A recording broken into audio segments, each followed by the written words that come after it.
Энелер мектеби 3-д класс. Мугалим Сүйналиева Нурила. Тема: 1-класста бизди эмнелер күтөт жана билим алууга кызыгуу. Максаты: үй бүлөдө баланын инсандык калыптануусуна эненин эмгегин, милдетин түшүндүрүү, баланын билим, тарбия, таалим алуусуна түзүлгөн шарттар жана ага көмөк көрсөтүү, колдоо, багыт берүү. Эне болуп бакытка балкып, балага ак сүтүңдү берип, мээримиңди төгүп карап турасың. Мына ошондо энеге кандай сонун ойлор, максаттар, келечекте ушул балам ден соолукта, өмүрү узун, акылман, эң сонун адам болсо деген ойлор келет. Бала менен таттуу, мээримдүү сөздөрдү сүйлөшөбүз. Мына ошентип калыптануу, сезүү, туюу, күлүү, сүйлөө сезимдери балада калыптана баштайт. Баланын жылмаюу, капа болуу, ыйлоо, табышмактуу карашына эне мээримин төгүп жооп берип, эне бала бири-бирин түшүнүшөт. Бала тили чыгып сүйлөй баштаганда эне сөздөрдү кайталап, туура, так сүйлөөгө көндүрөт. Эне балага сырткы дүйнөнүн алгачкы көндүмдөрүнө үйрөтөт. Китептеги түстүү сүрөттөрдү же телевизордогу мультиктердин каармандарын, кыймылын айтып, баланын аң сезимин өстүрө баштайт. Баланын сүйлөө речинин өнүгүшүнө, туура угуп, тыбыштарды туура айтышына 2-3 жаштан эне ата, бир туугандары чоң себепкер. 5 жашка чейин баланын сүйлөө речи өнүгүп, математикалык ой жүгүртүүлөрү калыптанып, тамгаларды таанып, туура атап калышы керек.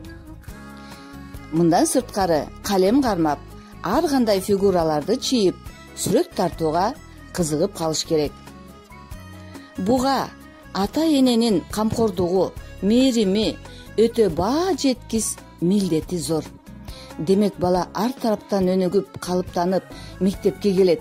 Албетте, 1-класс 1 жолу баланын өмүрүндөгү чоң кыйынчылыкка, толкундоолорго учурайт. Ушул мезгил бала үчүн чоң сыноо. Мектептеги мээримдүү эжекеси баланын ар бир бардык кыялдарын, толкундоолорун мээримдүүлүк менен түшүндүрөт. Сулуу жазган мугалимдин тамгаларын көрүп, меники андай эмес болуп жатат деп ыйлап же коркуп жазбай отуруп алат. Айтылган коо сырларды, сүйлөмдөрдү эжекесиндей болуп айтканга аракет кылат. 1-класста баланын окугусу келбегени бул баланын тоскоолдуктарга туруштук бере албай, анын сезиминде капалыкты жаратканы. Мындай мезгилде эне, мугалим мээримдүү, чыдамкай болуусу зарыл. Эч кандай окууда кыйынчылык жок экенин балдага сездирип, күндү эркелетип, убагында сабакка отургузуп, көңүлүн ачып туруу зарыл. Албетте, буга окуучунун күндөлүк режими, эненин үй тиричилигинде балага түзүлгөн шарты чоң мааниге ээ. Балага чечилбеген кыйынчылык болбой турганын сездирип, мына биз бүгүн мынча окуп койдук, мынтип жазып койдук деген мактоолор менен, шыктандыруу менен билим сапарына жетелейт. Окуучу ушундай кыйынчылыктарды жеңип, дүйнөгө болгон көз карашы өнүгүп, билимге кызыгып баштайт. Мына ушул мезгилден баштап баланын инсан катары калыптанышына үй бүлө, мектеп, достору чоң таасир берет. Мен айтат элем, ар бир энеге бүгүн канча алдың деп суроону бербей эле койсо.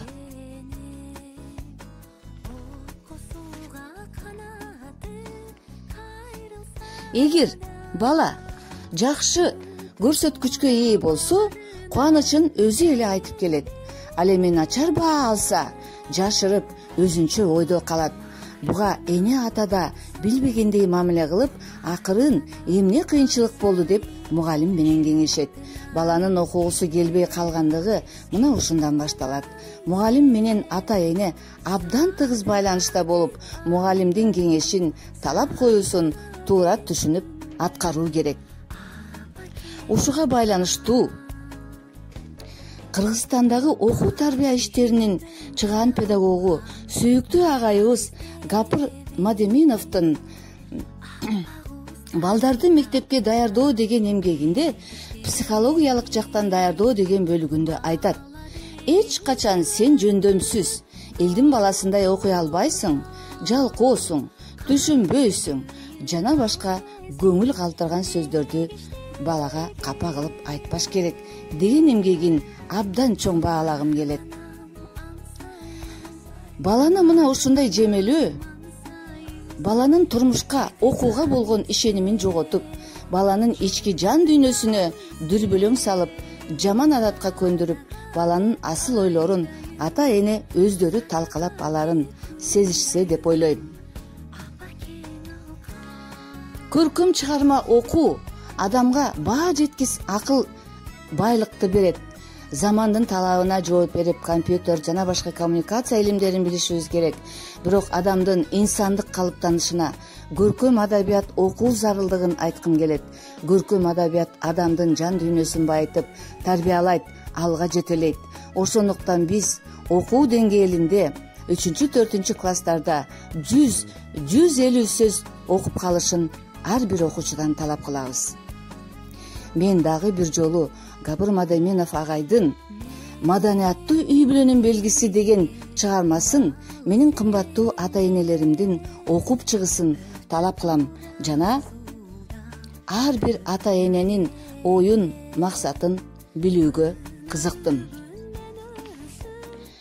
4-класс долбоор менен иштөө проектисинде мектептин алдындагы гүл бакчаны куруу деген темада балдарга математика билимдерин турмушта пайдалануу максатында иштедик. Балдар гүл бакчанын аянтын, кеткен чыгымдар, эмгек шаймандары, гүлдөрдүн сорттору, кара топуракка чейин эсептеп, кызуу талкууну жаратышып, өздөрү барып ченеп, баардык көрсөткүчтөрдү чыгарып, ар кимиси өздөрүнүн темаларын эң сонун коргоп, далилдеп чыгышты.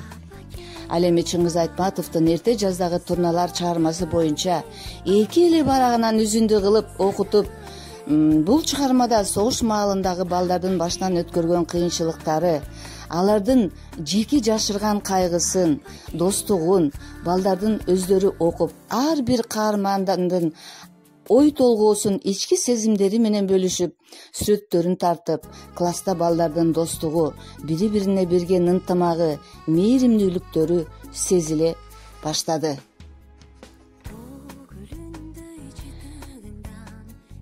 Мына ушундай окуу тарбия иштеринин жыйынтыгы балдарды келечекке билим алууга жетелейт.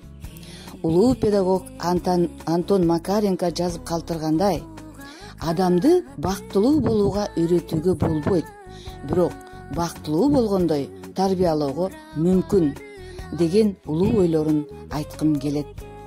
Көңүл бурганыңыздарга абдан чоң рахмат.